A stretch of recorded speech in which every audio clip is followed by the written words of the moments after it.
Suave. Yeah. My good man. My man. My guy. My G. What's happening? The Broken Pencil Booking Company. That's right. Facts. So it's a real resort vibe going on with the music bed right now. I feel like, we need Mai Tais and maybe some fish tacos or something. Wait till I find this second language program that helps me with my Cuban Spanish. Boy, it's going to come in handy with my trips to Miami that are. It's like you're going to be on Miami Beach with your shirt open, acting a complete arsehole. When I start saying Maine,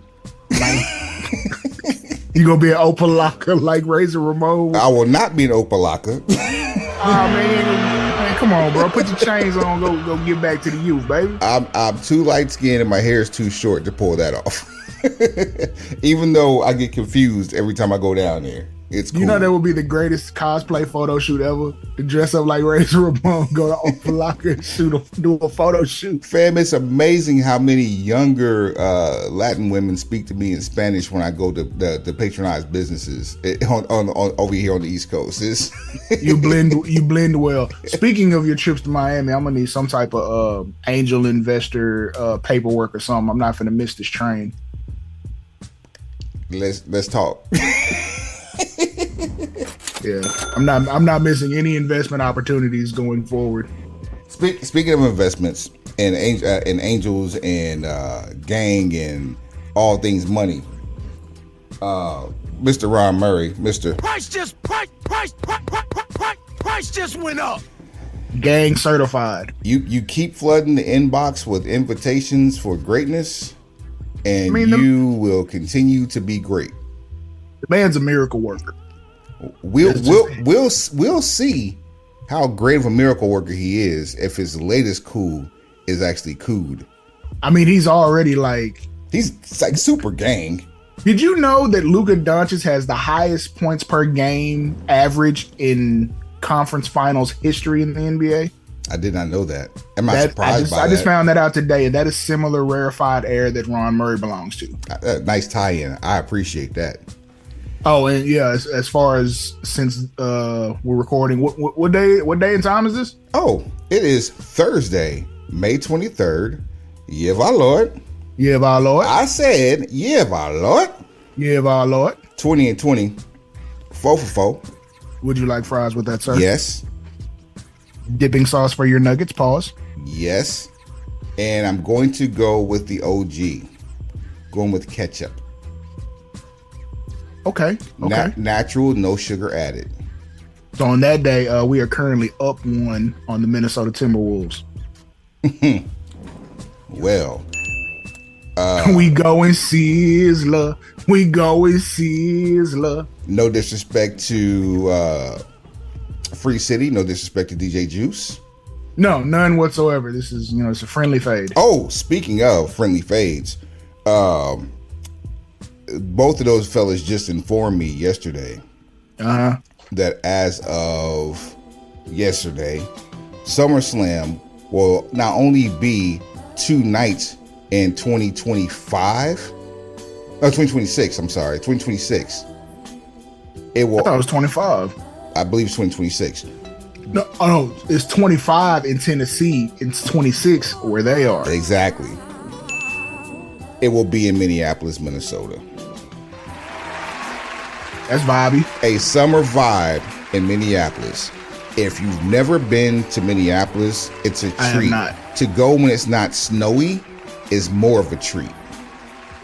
Okay. Minneapolis is a beautiful place when the weather's right.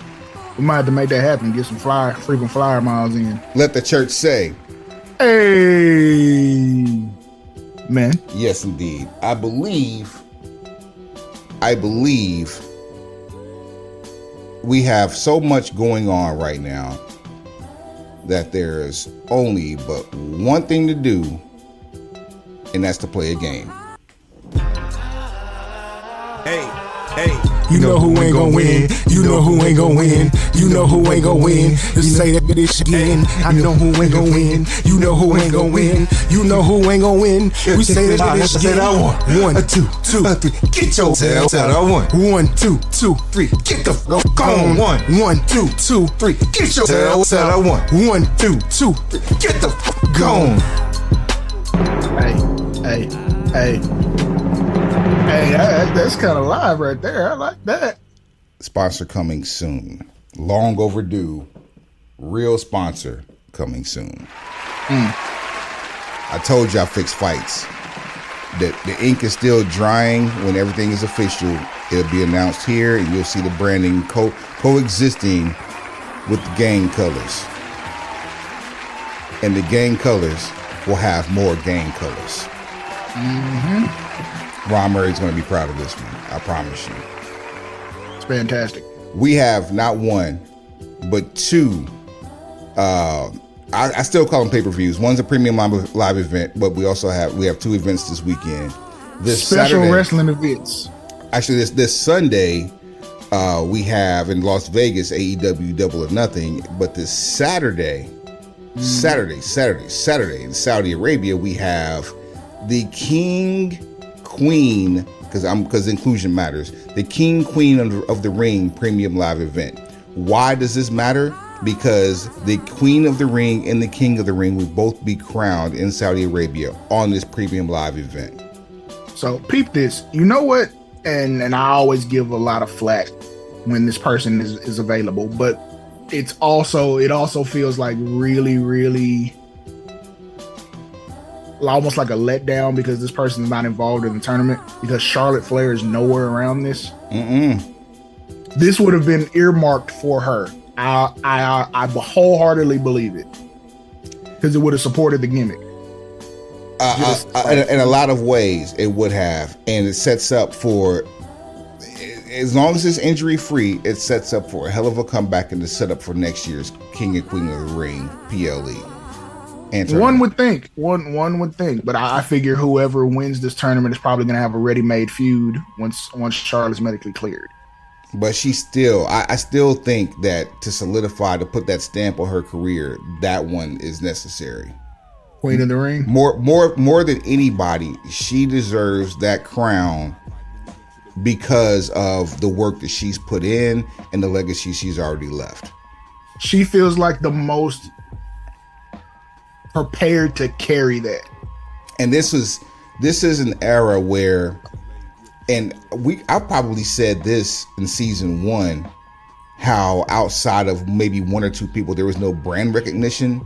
Well, those people who were the players then are the top dogs. They are the A-listers of WWE now, and I'm not mad at it, including Kung Fu Panda. Starting at the very top, this is your daily acknowledgement.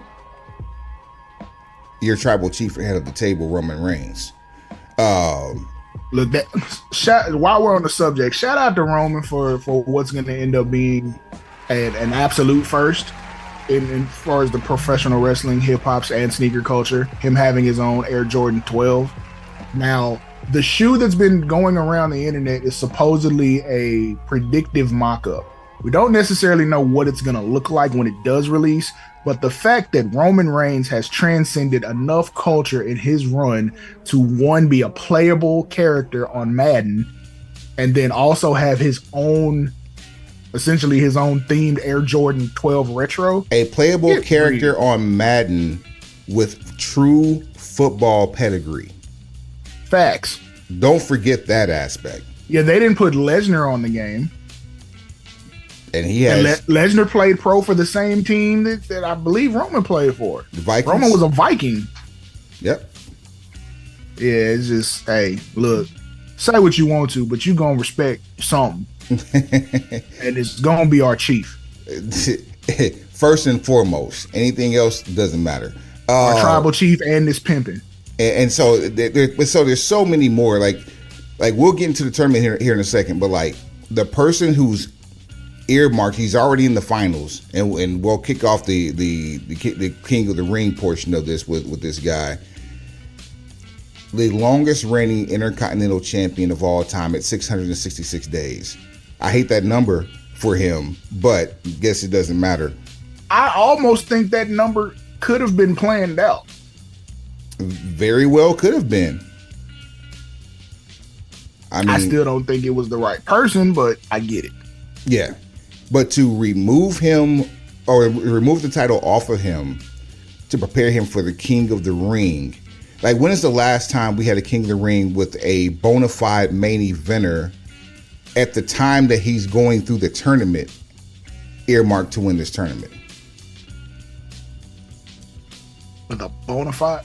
See, that's it might be back at WWE's inception. Like, Bret Hart was bona fide at the time he won it.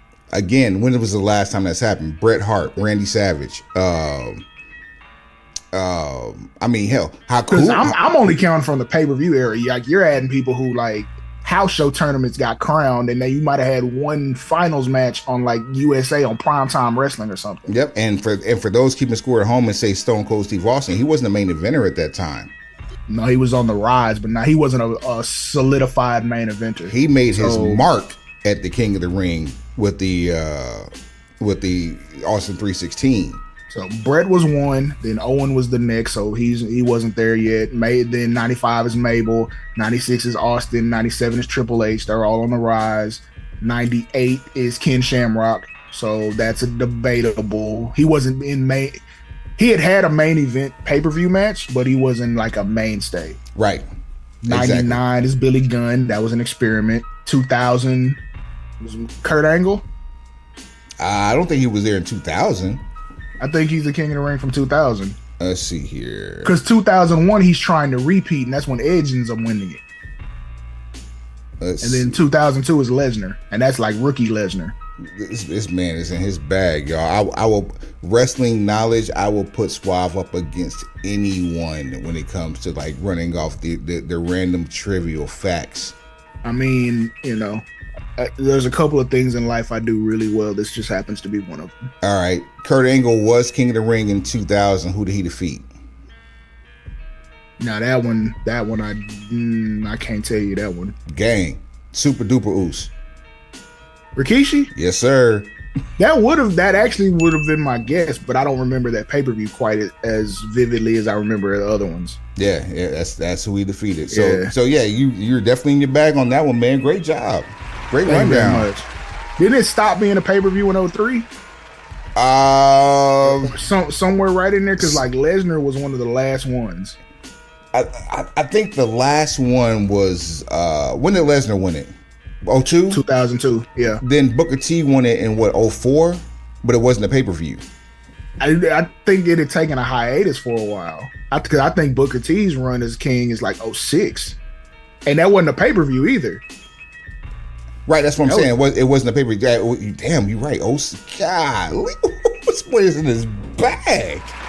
Hey, y'all saw me load them clips up when we was doing the intro music. I'm with the That's coming back soon too. Oh yeah, we finna go say balls to the wall. No, Diddy. Teachers, I appreciate you, but get your sensors ready because we about to get back active. I mean, we'll use it in its proper context. We'll be going over context clues in this next semester of Broken Pencil Booking Company Pro Wrestling Podcast and radio show infused with hip hop. All right, so let's run down this tournament. There were the tournament finals, that is, and then also the rest of the card. So, and shouts out to Triple H for taking the WWE roster PLEs to NXT levels with the 5-match card. Yo, less is more. Less is so much more. For the King of the Ring, so far on the Raw side, we have Walter in our house. Walter. Taking on the winner of on SmackDown, which will be later on tomorrow, Randy Orton versus Tama Tonga. So Randy Orton versus Tama Tonga. Suave, who ain't gonna win? Tama. I think it's too soon for Tama. I love the fact that they have him up against Randy Orton, and I wouldn't mind to see. I don't think he's taking a pinfall. Which. The whole Jade Cargill thing, I may want to chop wood on that one next week. But totally understood. But at the point where Jay didn't overcome Walter, I knew they weren't going to take the bloodline story into the finals, which I had said it to some people. I'm like, you can try to predict the tournament and the brackets if you want to, but it's all about what story do they want to tell in the finals. So if you're going to start the bloodline civil war in the finals, that's how you would have gotten there. And then Jay would have gone over because he's the most over of the two. But looks like we're heading towards like a classic wrestling match. Like we're going to have our first match of the year candidate of 2024. I would love to have Jimmy Uso come in and push Randy Orton and then leave just to disqualify Tama Tonga. That would be incredibly smart, but like something very unoffensive that gets Tama Tonga out of there. I would love to see that as long as Jimmy Uso's involved. It would be a change of pace and it will be, kind of smart. I just, with the way that he was taken off television, and I believe it's for a legitimate injury, but I'm not certain, I can't confirm. Him coming back without getting into an actual fight, you got to be able to explain that. Right. Because everybody else is coming too, if that happens. Right. So if he's outnumbered and he just decides to push Randy and run off, that's one thing. But you got to be able to do it without making him look like a coward. The good thing is, even though this is in Saudi, this is also going to be an edition of SmackDown. So either way, we stand to get some legs on this one. So I'm with you. I say Tama Tonga ain't going to win. So in our finals, our predicted finals, Walter in our house versus Randy Orton for the King of the Ring men's side. Well, of course, that's men's side because it's King of the Ring. Smoke and a pancake, baby. Suavo ain't going to win. Bong and a blitz. I mean, I got Walter. Like, it's gonna be a classic. It is. That's gonna be one you want to make sure you got all your breakfast, all your brunch laid out. You ain't got to get up and go nowhere because I feel like that's gonna be some smoke. And Randy's still hurting, but we gonna get 30 minutes out of this one. I mean, Randy's been reintegrating himself. Like I haven't seen anything that makes me feel like he's lost a step or that he's dealing with anything other than just getting back into the highest quality of ring shape. And that's the thing. At being north of 40 and then being away from the ring for almost 2 years, your body has to relearn muscle memory. You got to reacclimate. You got to be able to acclimate yourself to how you're going to take bumps now. Are you going to do anything different? Are you going to take less bumps? Like, all of that stuff is a working in progress. And have you heard about the new caveat that comes with the winner of the King of the Ring? Talk about it. I have, but go ahead and elaborate. So for the first time since 2002, I believe, the winner of the King of the Ring tournament goes on to SummerSlam to have a championship match. So if those of you remember, that is how Brock Lesnar ended up wrestling The Rock in SummerSlam 2002 and became the youngest champion ever at the time. Yep.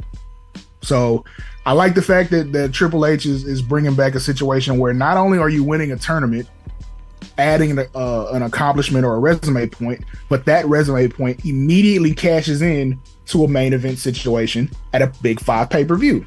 And unlike Xavier Woods, unlike bum-ass Corbin, or as I called him, King Kong Corbin at the time, winning, it didn't matter nothing because they both went to downward spirals and as far as their match quality and their wins were concerned.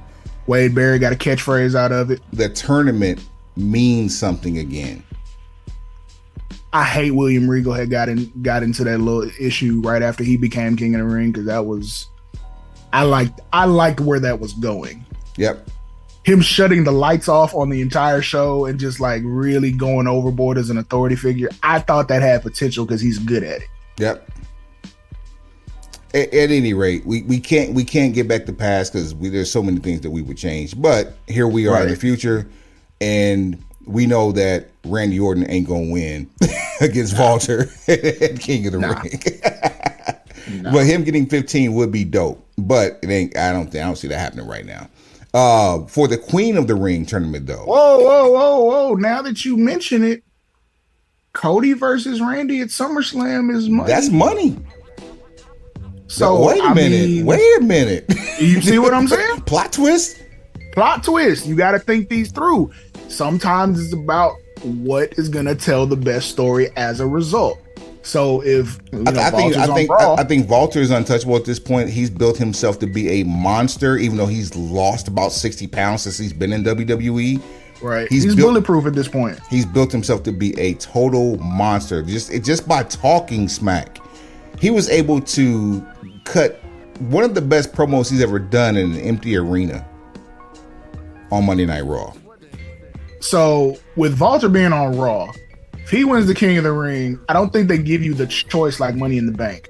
So let's say the championship match for SummerSlam ends up being Walter versus Damian Priest.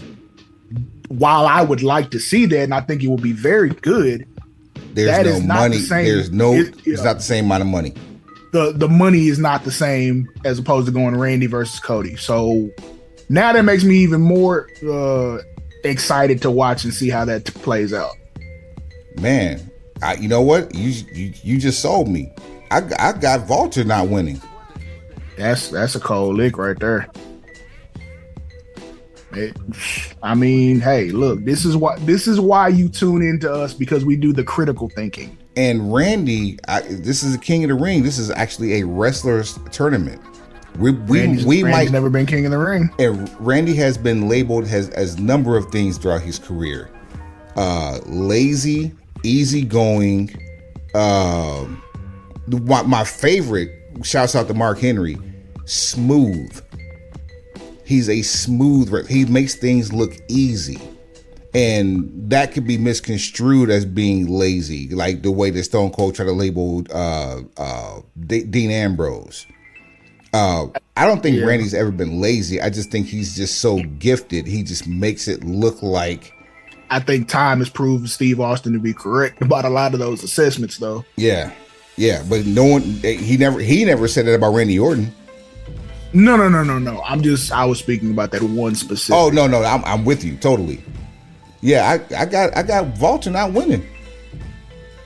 Then another interesting part, and then we can move on to the next, is the fact that if Walter takes an L to Randy now, what does that mean when it comes back around and either they're on the same brand again, or let's just say for some reason Randy ends up as champion, and then Walter wins the Royal Rumble and has to make a choice.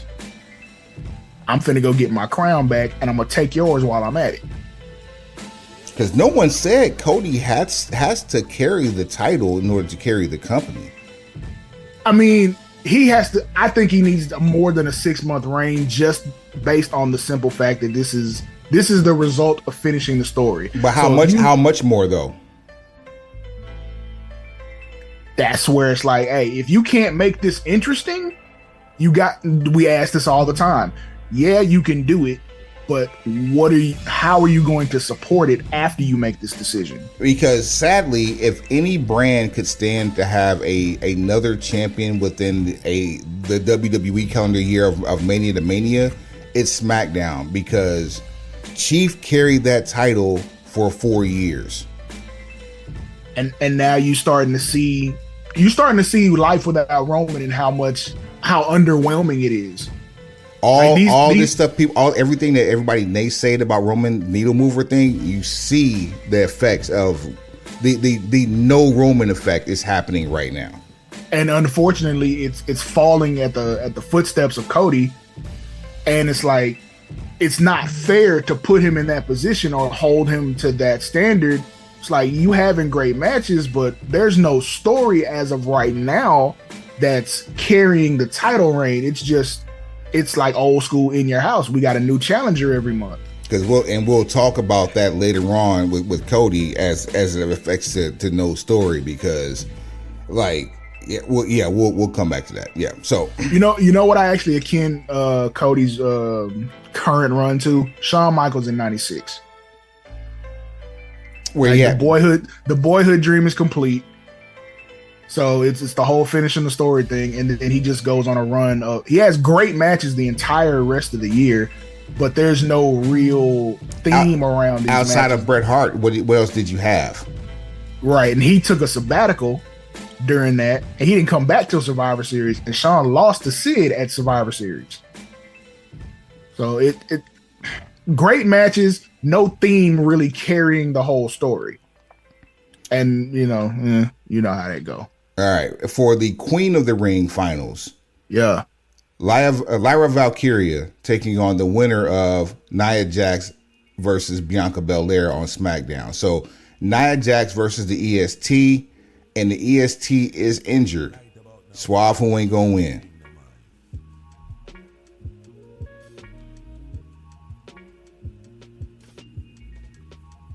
Uh-oh. What happened here?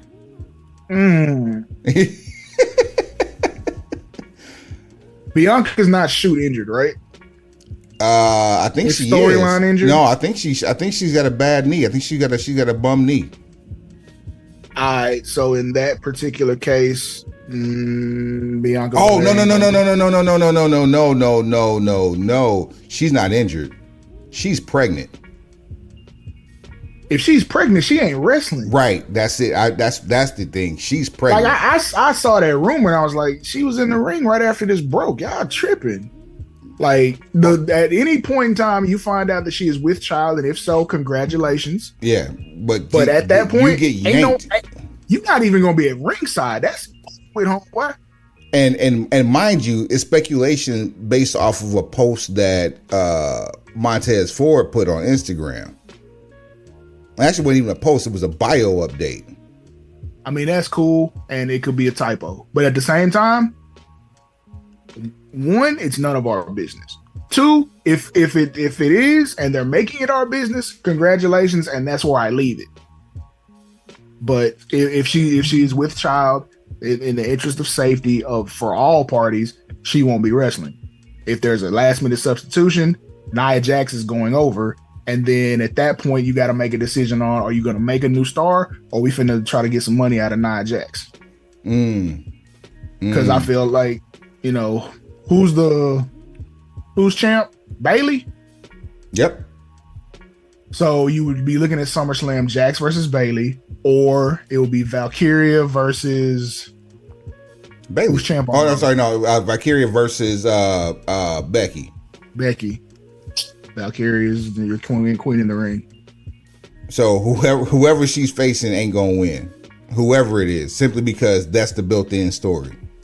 Yes, better story at SummerSlam is Becky versus Valkyria. Man, though I would love to see Nia Jax in a main event situation and have that Queen of the Ring swag. Like she's been better in this return, and I think you should probably cash out on that right now. We are printing money right now for SummerSlam.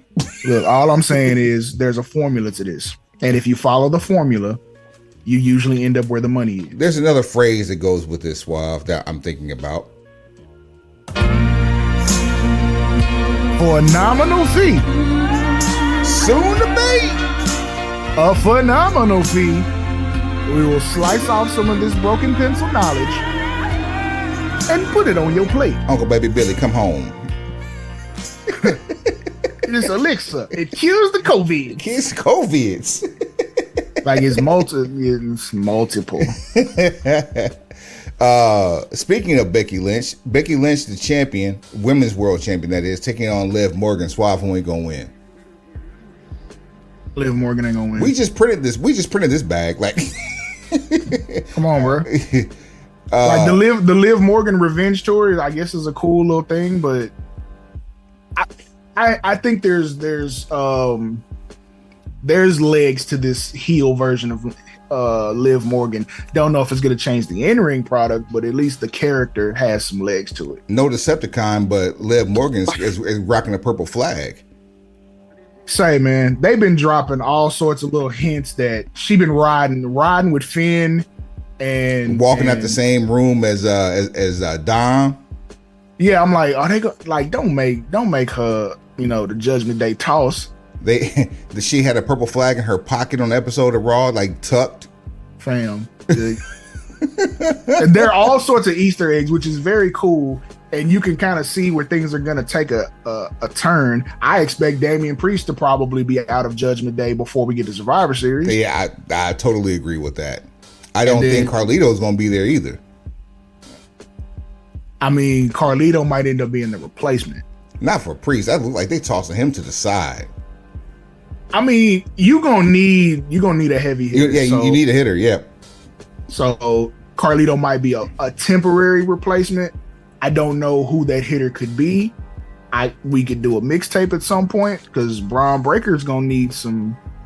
You're gonna need something to do here pretty soon. If you have not watched Monday Night Raw, go to the Broken Pencil Instagram at Broken Pencil BC on all things social, at Broken Pencil BC on what?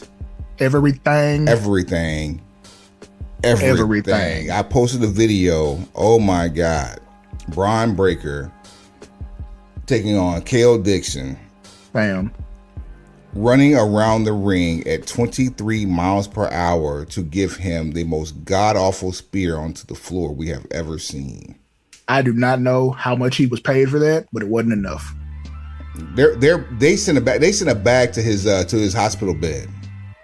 Yeah, colostomy bag. Did you see his head bang off the floor? Not to make light of that, we hope he's okay, but that was woof. Man, listen. I would have if I was in Greensboro, I would have left the arena just right after that. I'm gone. We back to the 90s vibes. We are handling enhancement talent however we want to. And I love to see that enhancement talent is making a comeback. It just doesn't need to be with Braun Breaker every week, because if you remember, know that some people in the internet wrestling community are not fans of enhancement talent matches. How do you think you build a star? They can go somewhere. We had enhanced. I hate to sound like this guy. We had enhancement talent matches for entire episodes of Superstars and Wrestling Challenge. Yes, just to build up for a quarterly pay-per-view. Yes, Lord. You wasn't outside. Yeah, primetime wrestling was nothing but enhancement matches, and at the end was usually a tag team match that either featured Hogan or Roddy Piper, or both of them. There's that. Sami Zayn versus Chad Gable versus Bronson Reed for the Intercontinental Championship in a triple threat match. Suave, who ain't gonna win? Anybody not named Sami Zayn. Thanks for coming. And Otis and Bronson's there, Bronson's there so Gable doesn't have to take another L. And Otis and Chad Gable are gonna have their own issues outside that match. Facts. You're gonna start a mini feud off of that. I don't like the fact that Bronson is being kind of put on a back burner right now, because I felt like he had some motion, and we put the pause on it for no real reason. I don't know if we have any more to offer though, from what we've been seeing with him. Like when he came back, that was great, but we've seen the exact same Bronson Reed for over a year now. I mean, it's like start stop. First you start building him as a monster, then you pull him back, or you push him forward as a contender, then he takes an L. You can't 50-50 book a monster. It has to be 100% monster all the time. So we either winning or we getting disqualified for going overboard. Sidebar, loser of the week is Ricochet. We thought he had momentum being the speed champion, but after he took that spear from Braun Breaker, like it's downhill from here for him. Braun Breaker is who is leapfrogged Bronson Reed. Quickly. With attitude. That's all stuff Bronson Reed should be doing. He should just be stomping on people. He should be big stepping in the back all day long. And then that's what don't call him Big Bronson Reed anymore. From now on, he's Big Stepping Bronson Reed. Big Stepping Bronson Reed. Look, I'm just trying to give you just a little bit of culture so you stop shopping off the clearance rack. And Vince is gone. It's Big Stepping Jonah Rock around this bit. For the undisputed WWE Championship, champion Cody Rhodes taking on Logan Paul. Here's what I don't like before we get into who ain't gonna win. Okay. The fact that Logan Paul pulled a whole card and got a lawyer involved because he didn't agree to put up his title. It's classic heel stuff. It is, but Logan? Like, I think they had spoken their way into a corner that they couldn't get out of. Because if Cody's going to be the double champ Homelander edition, like that means he's not taking an L unless there's a triple threat going on. And we're having 2 tournaments in this PLE alone. We don't need to have a belt that Cody can't defend, because they're not going to do it. They're not going to make him Jay Lethal, have him defend the TV belt on TV and then have him defend the main belt in the PLE. No, he would defend it, and it would be something where like maybe they don't do two falls like the WrestleMania match with Chris Jericho, the one who should not be mentioned, and Kurt Angle, where the first fall is for one title and the second fall is for another one. But you probably could pull that off with LA Knight. But yeah, at this point, LA Knight needs to be beating Logan Paul at SummerSlam. Somewhere. I mean, somewhere. Because we have 2 PLEs between now and SummerSlam. Plenty enough time to set up the smoke. And not including this one. Yeah, so Logan Paul, thanks for coming, but you ain't gonna win. We know this. All right. Well, let's take a quick break real quick here. And I mean, so nice. We can hit the music twice. Hey. You know who ain't gon' win. You know who ain't gon' win. You know who ain't gon' win. Just say that bitch again. I know who ain't gon' win. You know who ain't gon' win. You know who ain't gon' win. We say that bitch again. 1, 2, 3. Get your tail out. 1, 2, 3. Get the fuck on. 1, 2, 3. Get your tail out. 1, 2, 3. Get the fuck on. Yeah. Right like that. Yeah, this time around, AEW, Double or Nothing, the 5th anniversary of AEW is officially at this pay-per-view. Congratulations on 5 years. Yeah. Here's hoping to 5 more in a new TV deal. It's been a very entertaining 5 years. For one reason or another. Figuring out how to navigate a new wrestling company through a pandemic. That's good. Credit for that. Big credit for that. That's an undersung accomplishment. And then to do it in your home arena too. That's amazing. What else do we have? The entrance, the leaving, and the entrance and leaving again of CM Punk, Jon Moxley with now the IWGP champion and one of the first AEW World Champions. In fact, his debut was the run-in at the end at Double or Nothing. Facts. You finally got your Cody versus Dustin match at the first Double or Nothing, which is a undersung. It's a deep cut. It's a clinic. It's a clinic match, but it's the song that some of you may have skipped to realize, go back and like, man, this is the best one on the album. And the album is dope. Right. You know what I'm saying? So yeah, we got a lot of matches on this one. So we'll make this one way faster than the last one. Well, we won't drag it out because the stories we really don't care about. Let's face it. Chill. I digress. Case by case basis. Okay. Chill. Okay. Let's case in point. Watch him start with one I don't care about. For the AEW International Championship, your champion Roddy Strong taking on Will Ospreay. Swaffle ain't gonna win. I'm actually willing to say Ospreay. I'm not. I'm saying I'm saying that the international championship in any of its previous forms and current form stayed on one Orange Cassidy far too long, and Roddy Strong is doing nothing for that title. And I hate to put it on Will Ospreay, but Will Ospreay doesn't need to lose his first match to Roddy Strong. I got Will Ospreay. I got Roddy Strong not winning. Well, okay, I'll go along with that based on the fact that AEW doesn't do DQ finishes on pay-per-view, which it's refreshing, but it pins you into a corner because all you're gonna do is put the belt on a flight. It's just gonna be going through the airport more often. Yep, pretty much. And why would you? Okay, in using my mental mind, when you're paying this man this much money to be the guy, or at least the number 2 on your television program, having him carry a title that is best served for a traveling champion who goes back and forth between countries doesn't make as much sense when you actually need that person on American television because you're trying to boost ratings to get a new TV deal.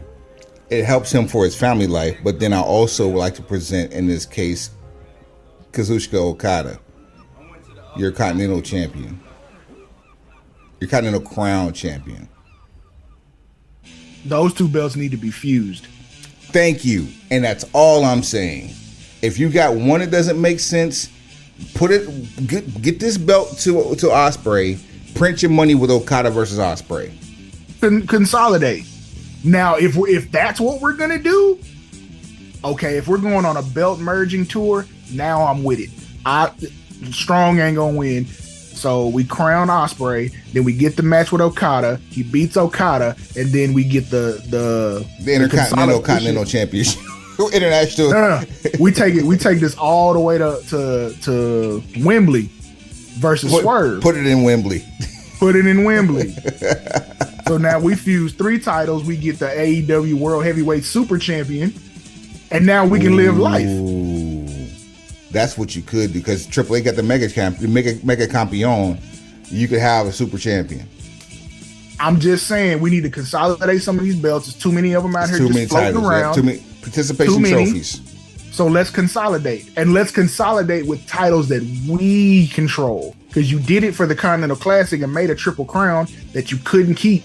So now this next tournament is not a Triple Crown tournament. And for the rules of the Continental Crown Championship in those matches, it being on Okada and Okada being part of the Elite doesn't mesh well, because they can change the rules literally on the fly and then tarnish whatever legacy that Continental Crown Championship has in its less than 6 months existence. So let it be a one and done. As long as it disappears forever and does not rear its head again, I'm with it. Broken pencil logic applied. Before I get into this next match, shouts out to Ruby Soho and what's my man? I know who you're talking about, but I don't really. Angela Parker. Yes. Yeah. Shouts out to them for getting married. Love and being with the marriage, love and apparently, congratulations to them. Ruby is with child. Yes. Did you see the post-wedding picture of the bridesmaids? I did. It looked really, really vaudevillian. Timeless Tony Storm. I said it the first time we saw like her in a tavern. The first time we saw her in this gimmick, I said that this is one of the greatest things ever, and a lot of people didn't believe it. But for her to take this picture and her the only one being in black and white is amazing work. That's devilish work. That's living the gimmick, bro. That's Sandman. I'm blind for a month. I'm blind for a month. That's hilarious. Like they got married in a saloon. Yeah, congratulations. Timeless Tony Storm, the AEW Women's Champion, taking on Serena Deeb. Suave, who ain't gonna win? Serena Deeb.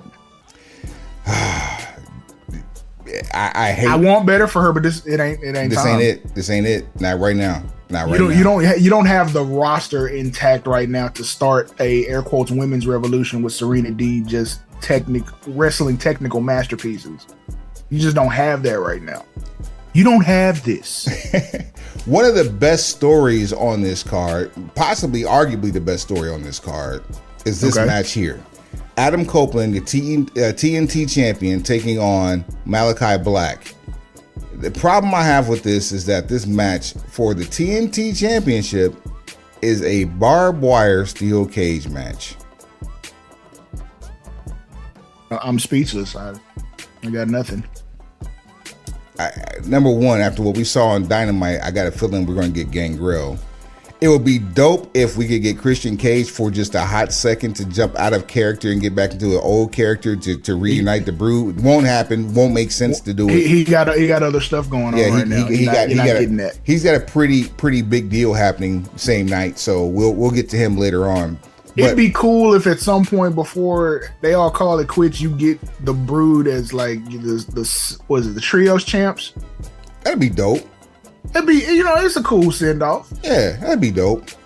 Or at least in a match that could be Copeland's final match, is to do it with Christian Cage as part of the Brood. I mean, that one's free, Tony, but the next one, it's gonna cost you. It may cost you a little. It may cost you a lot. But it's gonna cost you. Facts. Sell me mine. Who ain't gonna win? It's kind of hard to say. I would like to think that Malachi Black would be cool for a TNT title run. I don't know how often, health-wise, I don't know how often he's going to be wrestling, but if they're inclined to get him in that space, put him over. And that's the thing. What Copeland's here for anyway. I don't think we've seen Malachi Black enough on TV, but at the same time, there's a lot of reasons for that too. Yeah, and if that's the case, you can't put your TV champion on the shelf. There's health reasons, and then there's also business reasons. Yeah, and I don't know which one of those reasons is winning right now. So for that reason, or for those reasons, I'm going to say Malachi Black ain't going to win. I'll ride with it. But I will say this. He's putting on some of the best work of his career. The match he did against Kyle O'Reilly was amazing. Amazing work. Look, I'm partial to Black and Gold NXT, Aleister Black, so I'll take your word for it. Yeah, it was that you need to go back. They actually did a Pancrase style Muay Thai kickboxing fused wrestling match. And they both got their stuff in. It's probably cool as a one-off, but the issue is like things like that are always cooler when you're emotionally invested. Yes, absolutely. And it's unless you just fall down a rabbit hole on like YouTube or something and just happen to end up watching random matches. Yeah, that was just a happy accident, and it's unfortunate for Kyle O'Reilly that it was a happy accident because Malachi Black is indeed a main eventer, and Kyle O'Reilly was at one point. He's just not right now because he's still coming back from a career-ending injury. It's a lot of injury history going on in AEW, but continue. For the IWGP World Heavyweight Championship Eliminator match, if the non-champion wins this match, he is guaranteed an IWGP Heavyweight title match in the future, regardless of who the champion is. That said, your IWGP champion is Jon Moxley taking on Konosuke Takeshita. Swafu ain't gonna win. Moxley. For all the reasons that I just explained behind this match, I'm absolutely with you. Moxley ain't gonna win because he doesn't lose the title. He's protected. Right. And we can't keep beating Takeshita and believing that he's supposed to be the next dude. The next. You know what I'm saying? Like whether anybody wants to believe it or accept it, we are working on the next generation of AEW right now. And this is the same Takeshita that I told you would be money 2 years ago when he was with the Blackpool Combat Club. And didn't I sit here and say he needed to be a heel? And didn't I say he needed to be slow and methodical in his movements? What is he now? Slow and methodical in his movements and a heel. With the most heelish person in television right now with Don Callis. Which he really at this point don't even need. For a nominal fee. Soon to be. A phenomenal fee. You know what it is. You line up for seconds. Okay. Here we go, Suave. I'll get this out the way now. Trent Beretta versus Orange Cassidy. Who ain't gonna win? Trent Beretta ain't gonna win. I beg to differ. Orange Cassidy ain't gonna win. You're not gonna do nothing with Trent Beretta after he wins. I agree, but he needs a win more than anybody in the AEW right now, especially on a pay-per-view. I don't disagree with you at all, but because we know they're not gonna do anything with Trent Beretta after this is just gonna be Orange's triumph against anti-friendship. This is so far going to be the only match we disagree on. And I'm not mad at it because I don't. We gotta have at least one. You can scratch this match from the card, as far as I'm concerned. That's just me. Put it on the 0 hour, please. Are we now? Didn't I tell people how this was gonna go? If you didn't turn him at some point, are we willing to talk about the fact that essentially, like, Orange just kind of jumped the shark? How much more gas you got in this tank? You have to make a left turn. You got to make a left turn at some point just so we can. How can we miss you if you don't go away? Albuquerque, right there. Turn left. Shout out to Bugs Bunny. For the I will not call it what he's calling this. for the FTW championship, a FTW rules match. Champion Chris Jericho taking on Hook, taking on Katsuyori Shibata. Suave, who ain't gonna win?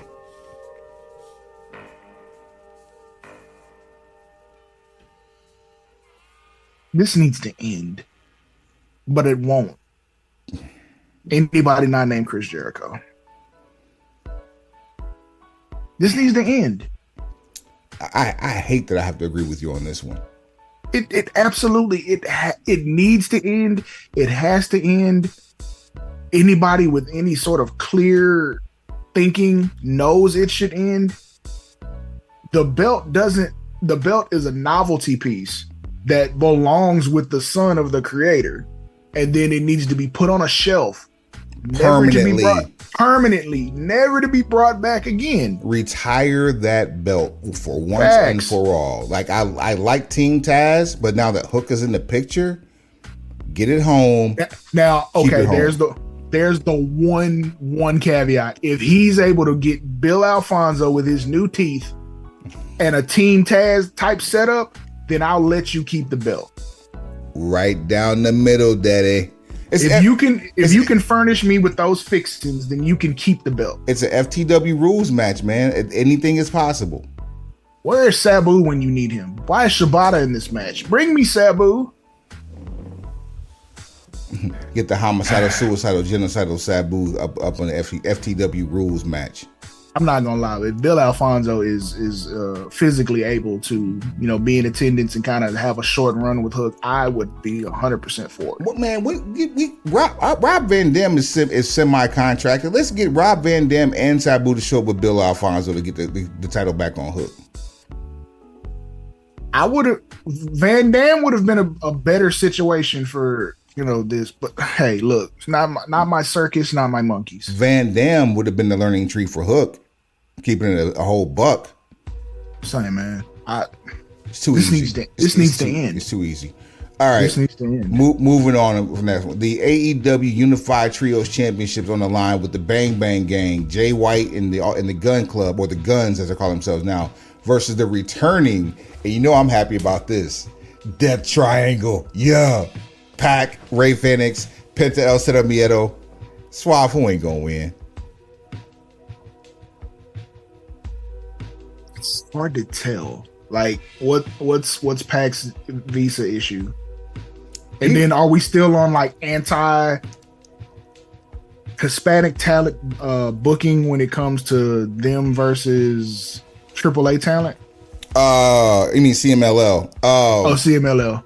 Yeah, there's no CMLL talent on this card, so it's just. I mean, if it was me, I'm putting the titles back on Death Triangle. Quickly. The problem is Ray Phoenix is just now coming back from injury and visa issues. All the more reason to work trios matches. You can sprinkle him in sparingly, but till he gets reacclimated. But the Bang Bang Gang just got these belts. Are you going? What have they been doing with him? The last time you seen him defended? Is there a story around him? I mean, you don't watch Collision, so. Be that as it may, has the importance of the titles been exacerbated under their reign? The fact that they have three belts to cover for three sets of belts to cover for two sets, and carrying around in a wagon. Wait. So there's the ROH 6-man tag titles, the trios titles. What's the next set? They carrying another promotion's belts again? No, the Scissor Me belts. Those are the trios titles. So it's just well, they have the OG trios titles, and then they also have the Scissor Me belts. Put some of them belts in put them in the trunk. The fact that they're carrying around in a wagon. No, thank you. Yeah. I would love to see Death Triangle take this one. I just think they ain't gonna win. Look, if it's me, and this is just if it's me, I'm putting the titles back on Death Triangle because I'm going to fix Dynamite. I'm going to fix Dynamite, and my champions are going to be on Dynamite in whether it's eliminator matches or actual title defenses every week. You could fix Collision with Death Triangle. I'm not trying to fix Collision yet. One thing at a time. Baby steps. Dynamite is what's going to get us paid. Okay. So that's what we fixing first. Dynamite is what's going to get us paid. Rampage is just, it's a free appetizer with your meal. So you're saying the Bang Bang Gang ain't going to win? Sure. All right, that's 2 matches that we split on. All right, cool. I mean, we got to have at least one. Now we got 2. No worries. We good to go. For the AEW TBS Championship, there's a lot of belts on the line tonight. You see what I'm saying? It's Consolidation Nation. Well, the women only have 2 belts, so I'm not mad at that. It's one more than they need. Willow Nightingale, the champion, taking on Mercedes Moné. Suave ain't gonna win. And Mercedes Moné's first match in the AEW, and her first match since being critically injured by Willow Nightingale for the New Japan Strong Women's title last year. Suave ain't gonna win. Watch me ruin this. Mercedes Moné ain't gonna win. Clean. With the way this whole debut and subsequent promo run and build up has gone, I think it serves her character better to take a L to Willow, like a shocking fluke victory, and then she can just go bat-ish crazy. The money is in the chase. This one, Suave, I agree with you. Okay, thank you so much. A nasty Mercedes Moné with a nastier Willow Nightingale, there's money in that. Because Willow should stay exactly the way she is, but pull off a victory, and then it's a quick shock victory. The match can be however long, but the finish needs to be quick. Then Mercedes is shocked. She starts to flip out. You stop getting all of you stop getting as much of the NXT Sasha Banks, and you get more of like unhinged, I'll buy and sell you. That's what, honestly, truth be told, Mercedes Moné needs to be aligned with Prince Nana quickly.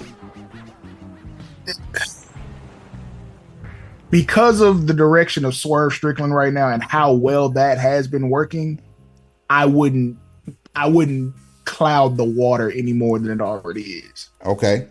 Who she needs is Stokely. That's somebody who she would need. So if you say that, do you think Stokely's the reason that Willow may lose? Later. Later. So we'll have to get past Forbidden Door and then go to whatever the July new pay-per-view is for AEW. Bing bong. See? Now we're working ahead. All right. And plus it's the TV championship, so there's something that could happen on a Wednesday night anyway. A Wednesday night main event. You see what I'm saying? Champions in championship spots in main events, so we're not just putting random people on TV. Have a purpose. Because if you get her to lose at a pay-per-view on her first match and then get her to win on a Dynamite, you're going to get viewers. Because people do love Monet. Look, more people watch the weekly TV than buy the pay-per-views, and that's not a slight. That's just actual factual numericals. There it is. Anarchy in the arena. The Shalit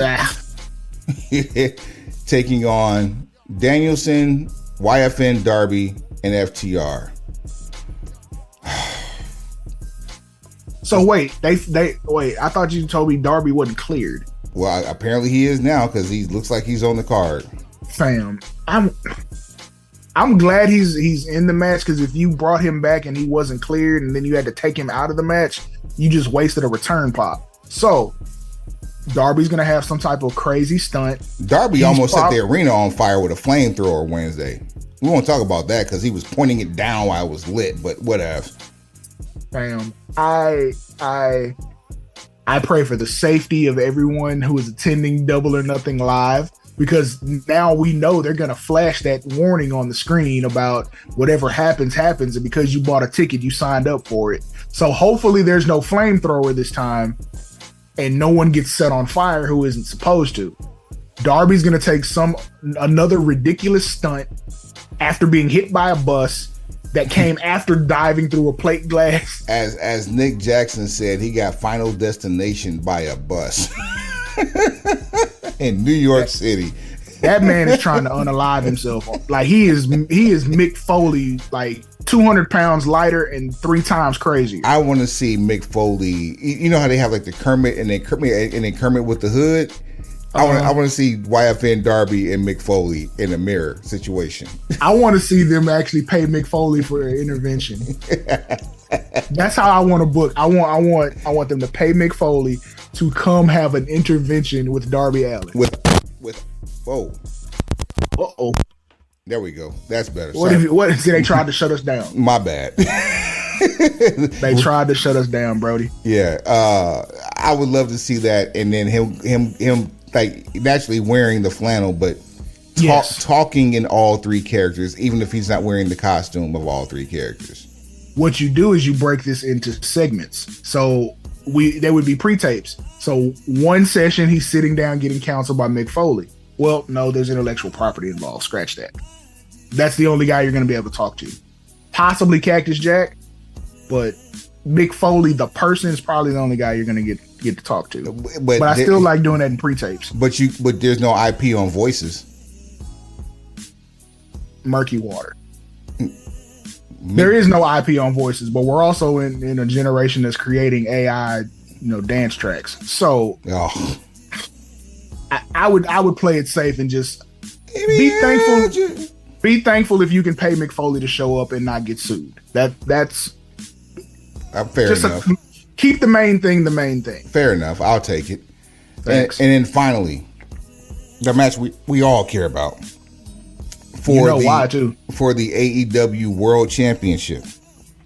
Your champion, Swerve Strickland, with a returning Prince Nana. Man, was that not one of the most monumental returns for a manager that we've ever seen? I didn't see it. He pulled up and stopped I'm probably going to watch it right after this. He pulled up and stopped Christian Cage from running off in his SUV, in his own SUV, and just posted up like, Nana did Nana things, and he was swerving when he drove. You know what I'm saying? So yeah, you can't step on that. You can't step on the pack by putting Mercedes Moné into that, and she's about to go super heel. Okay, yeah. So Stokely is a good mouthpiece for that. Pause. Taking on Christian Cage. Suave ain't gonna win. Christian Cage, we ain't got time for this. And that's it. Show at BrokenPencilBC.com, BrokenPencilBC@gmail.com, Broken Pencil BC on all things social, at Broken Pencil BC on what? Everything. And that's how we play You Know Who Ain't Gonna Win. Catch us on the Broken Pencil Logic Facebook, hit us on the Instagram, check the videos. The Twitter machine. The Twitter machine, if you will. Baby. Suave, take him to the house. Pencil pushers, like, rate, share, subscribe, tell a friend, tell that friend to tell a friend, and then tell that friend again. Heads up, pencils down. Out of here.